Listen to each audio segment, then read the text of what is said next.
시켜. 법대로 해. 변호사님, 오늘은 우리 이제 구독자님께서 우리 사건을 시청해주시는 구독자님께서 사연을 보내주셨어요. 굉장히 조금 답답하다라고 하시면서 이제 가정 내에서 좀 어떤 어려움이 있다 이러면서 좀 사연을 보내주신 게 있어서 그 사연 같이 한번 살펴보려고 해요. 한번 볼까요, 사연을? 네네. 이래요. 안녕하세요. 저는 결혼 9년 차 7살, 9살 아이들을 키우고 있는 육아맘입니다. 짧은 연애 중에서 첫째 아이를 임신해서 그렇게 이제 결혼 생활이 시작이 됐는데, 문제는 신혼 초부터 지금까지 남편의 폭력, 폭언, 그리고 남편의 이성과의 연락 문제, 게임, 경제적인 어려움, 이런 것들로 지금 이혼을 생각하고 있습니다. 저희 꼬꼬 부부에서 다뤘던 모든 게 다 들어가 네, 있네요. 맞네요. 다 종합판이네요. 그러면서 또 이렇게 말씀해 주세요. 이제 저희 부모님, 친정 부모님이신가 봐요. 부모님께서 경제적인 부분과 육아에 이제 도움을 주시면서 아직 좀 경제적인 상황에서 매달 어렵게 이렇게 생활을 하고 있습니다. 그런데 남편은 그런 상황인 거를 알면서도 게임에 지금 1,000만 원이 넘는 돈을 사용을 했다고 해요. 그리고 아이고, 신혼 초 때부터 아이들 앞으로 모아놓은 청약, 네. 이것도 다 남편이 해지를 했고, 아이들 100일, 돌, 세뱃돈 이런 건 이제 아이들 몫으로 좀 모아두셨나 봐요. 네. 그러한 돈도 다 남편이 처분을 했습니다. 그리고 첫째 아이가 신생아였을 때는 전반적인 육아는 전부 다 제가 도맡아서 했습니다. 좀 이래요. 이렇게 지내시다 보니까 지금 이제 9년 차, 결혼 9년 차에 네. 접어들었는데 카드빚만 지금 4천만 원이 넘는다고 하세요. 그리고 집 대출, 그다음에 차 대출, 이렇게 다 집이나 차를 대출로 구입을 해서 지금 현재 1억이 넘는 돈이 다 빚으로 남아 있습니다.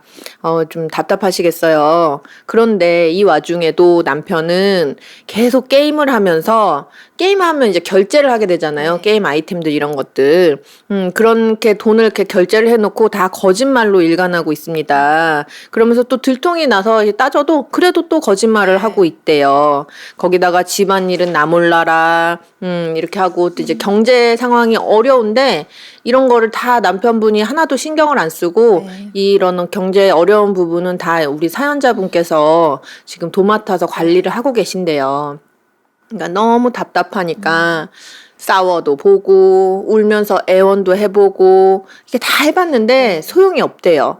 그러니까 지금 우리 사연자분께서는 남편이랑 이야기하는 게 벽이랑 대화하는 것 같으시대요. 그래서 막 그 벽처럼 느껴지고 심지어 조금 더 나아가서는 남편한테 대화가 안 되니까 굉장히 외면받고 있구나 이런 마음까지 드신다고 해요.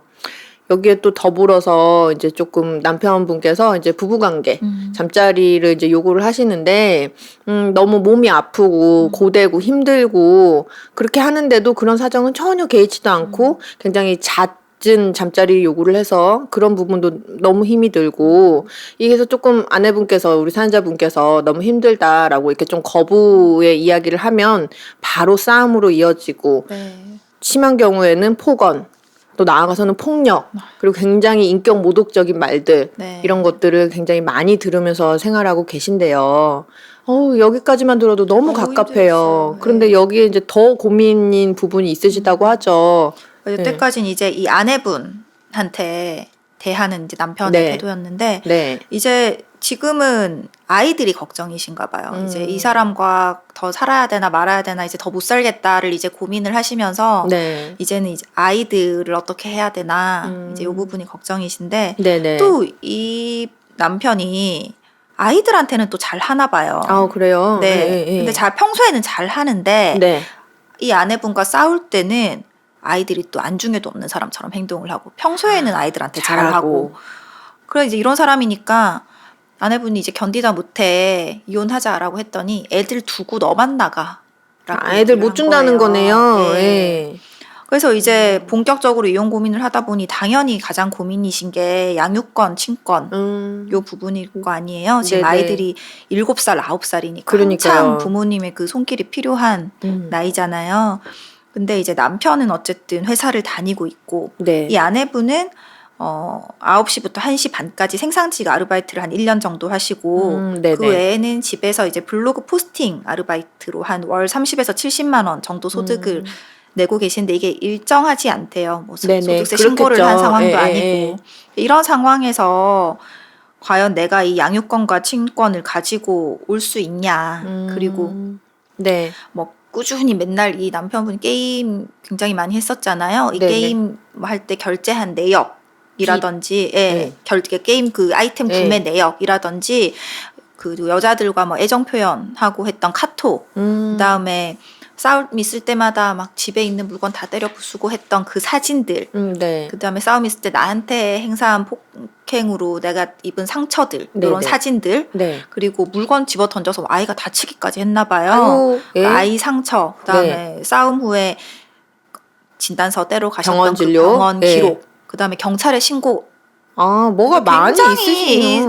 그냥 단순히 조금 불화가 있어 정도가 아니고 이게 가정 폭력까지 이르는 맞네요. 지금 상황인 것 같아요. 이런 것들이 다 증거가 되냐? 당연히 증거가 되죠. 그럼요.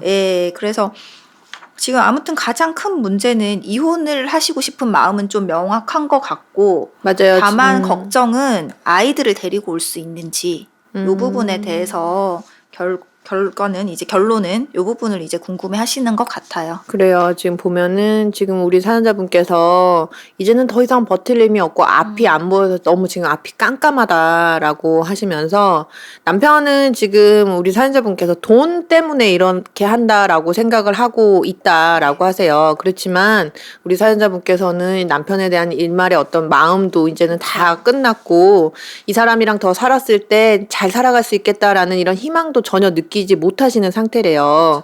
그 정말 이제 살다는 것 자체가 너무 싫은 그런 상태에 이르셨다고 해요. 그래서 이제 이혼을 하고 싶으신데 합의 이혼은 조금 어려울 것 같고 남편의 성향상 소송을 해야 될 것 같은데 이제 너무 막막하다라고 하시면서 이렇게 사연을 주셨는데 갑갑하시겠어요, 일단. 그러니까요.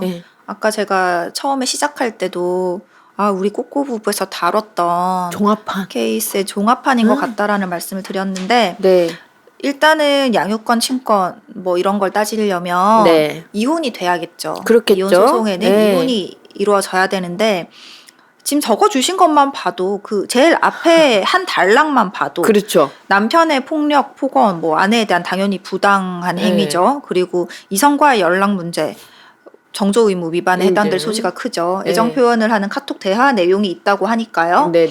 그리고 게임으로 인해서 뭐 가정 생활을 내팽개쳐두고 뭐 경제적 어려운 뭐 아이들 양육할 돈도 주지 않고 이거는 부당한 유기에 해당이 되죠. 그래서 이런 부분들 당연히 재판상 이혼 사유에 해당되는 게 너무 많아서 마음이 아플 지경입니다, 진짜. 그렇네요.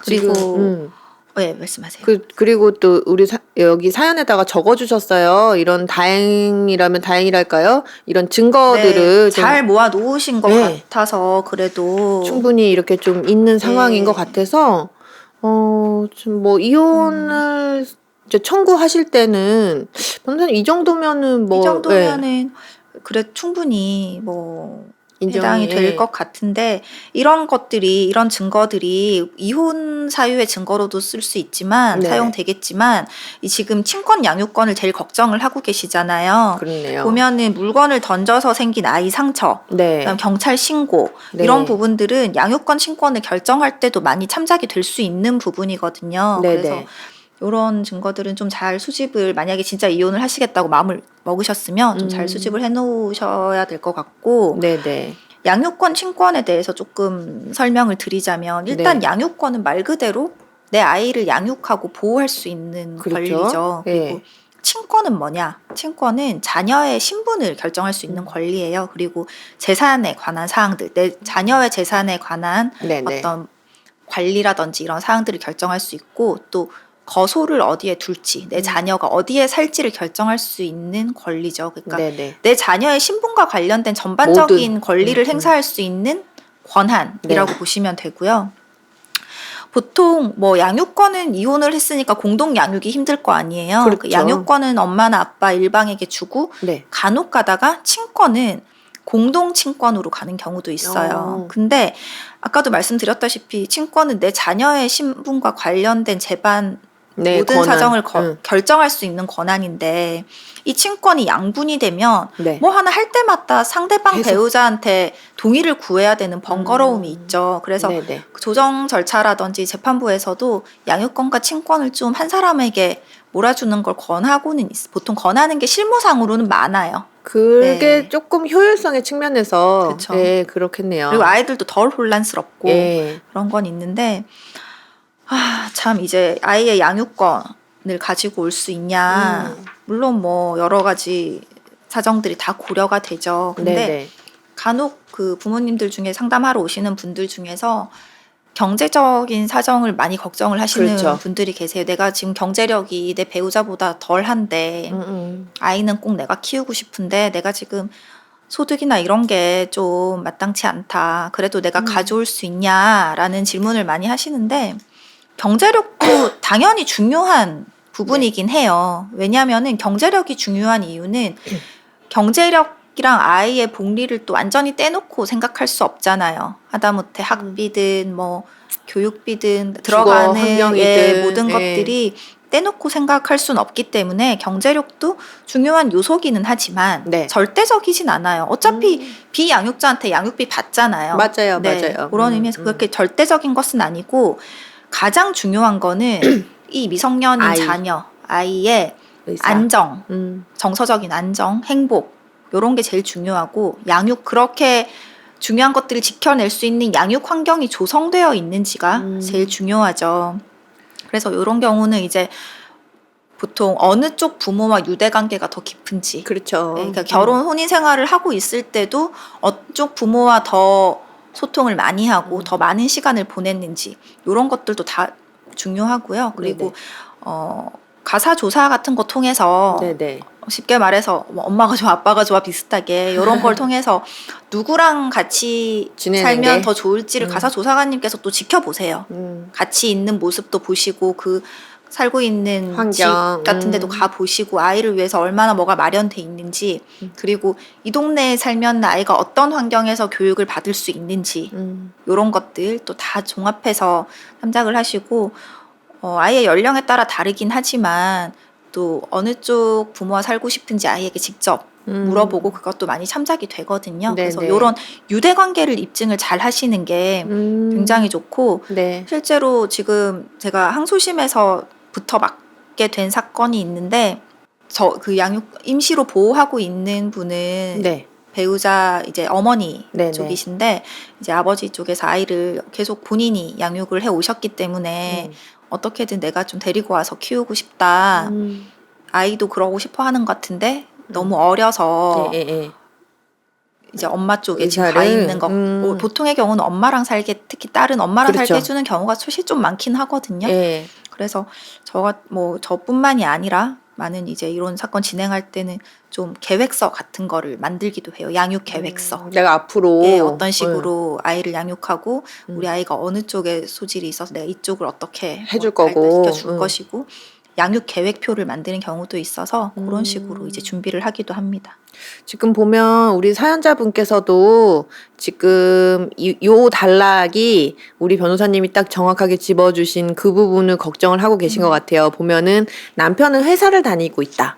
남편은 딱 어떤 그 정식적인 회사 고정 어떤 수입을 받을 수 있는 회사를 다니고 있는데 우리 사연자님께서는 그러니까 아침부터 점심까지만 아르바이트, 생산직 아르바이트, 그리고 블로그 포스팅 아르바이트를 하고 있어서 라는 요 말씀을 해주시는 요 뉘앙스 자체가 남편이랑 비교했을 때 소득이 좀 안정성이라든지 금액 측면에서 조금 요런 상태인데 내가 이제 아이 양육권을 내가 가질 수 있을까요? 이게 고민이 되셨던 것 같아요. 그러니까 양육은 경제적인 부분은 비양육자인 아버지가 더 많이 번다고 하면 거기서 받아서 아이를 양육할 수도 있는 거잖아요. 맞아요. 근데 하나 제가 말씀을 드리고 싶은 거는 아직 지금 같이 생활하고 계시는 것 같은데 생각보다 실무에서 이 소송 이혼 소장을 내면은 이제 이혼 결과를 받는 데까지 시간이 걸리잖아요. 그때 이 아이를 누가 보호하고 있는지가 생각보다 중요해요. 어. 그러니까 내가 별거를 한 상태에서 소송을 진행하는 경우가 많잖아요. 네네, 보통 한 그렇죠. 집에 있기 그러니까. 이제 더 이상 같이 못 있겠다 하니까. 근데 아이를 만약에 두고 예. 나만 나와서 소송을 진행을 하면 그게 나쁘다는 게 아니라 아이 붙여지기가? 입장에서는 또 한 번 환경이 바뀌는 거란 말이죠. 그렇네요. 예, 그러니까 아이의 그 정서적인 안정이나 혼란을 방지하기 위해서 그 소송 중에 이제 아이를 보호하고 있는 양육자가 이 배우자 일방이 네네. 강하게 이제 양육권을 원한다라고 했을 때 나가 있는 분이 조금 불리해지는 경우가 있어요. 그래서 네네. 반드시 아이를 내가 양육권 친권을 가지고 오고 싶다라고 생각을 하신다면 네. 그런 상황에서 별거를 선택을 하셨다면 네. 좀 힘드셔도 아이를 데리고 나오시는 걸 추천해요. 그러네요. 그냥 우리 그냥 통상적으로 일반적인 시각에서 살펴봐도 내가 이제 너랑 못 살겠어. 못 살겠지만 나는 내 새끼들 끼고 나가. 이렇게 하면 저 사람이 헤어져도 자기가 본인이 애 키우고 싶구나 라고 이렇게 그냥 비춰지는 게 그냥 우리 일반적인 그쵸. 시각이잖아요. 그리고 아이 입장에서도 한 거의 1년, 2년을 그렇죠. 뭐 아빠랑만 살았는데 갑자기 이제부터 또 엄마랑 살게 하고 이렇게 하면은 또 혼란이 또 생길 수 힘들죠. 있으니까 맞아요. 재판부에서 그런 것도 다 고려를 하거든요. 그래서 그거는 조금 유의해 두시는 게 좋을 것 같아요. 그래서 이제 조금 정리를 해보자면 우리 사연자분 지금 이렇게 확보해 놓으신 증거들이 좀 정황들이 네. 좀 충분히 있으신 상황이기 때문에 이혼 소송으로 갔을 때 이제 뭐 이혼이 될 거냐 소송으로 했을 때 충분히 좀 뭐 이런 자료들이 정확하다 네. 명확하다라고 한다면 이혼 소송 이제 가능하실 것 같고 걱정하시는 양육권 부분은 우리 변호사님께서 말씀해 주신 것처럼 어떤 뭐 금전적인 부분도 물론 영향을 미치지만 소득이나 이런 것들 그렇지만 그것보다 더 중요하다고 이제 중요한 부분들 아까 말씀하셨던 아이의 어떤 복리 네, 요런 환경. 네. 요런 것들 그리고 아이의 어떤 정서를 좀 안정시켜 줄 수 있는 일방이 누구이냐 이런 것들을 보다 더 중요하게 네. 여기기 때문에 양육권 부분이 이제 조금 고민이 되신다 그러면은 그런 부분 염두에 네. 두시고 진행을 좀 하시면 어떨까 합니다. 잘 좀 해결을 하셔서 네. 모쪼록 너무 이제 9년 동안 결혼 생활 하시는 동안 조금 힘드신 부분 많으셨을 것 같아요. 이렇게 증거를 다 수집을 해놓으신 걸 보면 네. 이혼을 항상 염두에 좀 두고 지내셨던 게 아닌가. 맞습니다. 네. 그래서 모쪼록 우리 사연자분께서 조금 이렇게 물론 이제 이혼 과정이 굉장히 힘드시고 스트레스 많이 받으시겠지만 그래도 더 뭐 이제 진행하신다 그러면 네. 앞으로 더 행복해지기 위해서 맞습니다. 내린 결정 어려운 결정이니까요. 그 과정에서 조금 힘드시더라도 힘내셔서 이제 우리 사연자분께서 원하시는 방향으로 이렇게 조금 정리가 되기를 기원하겠습니다. 네.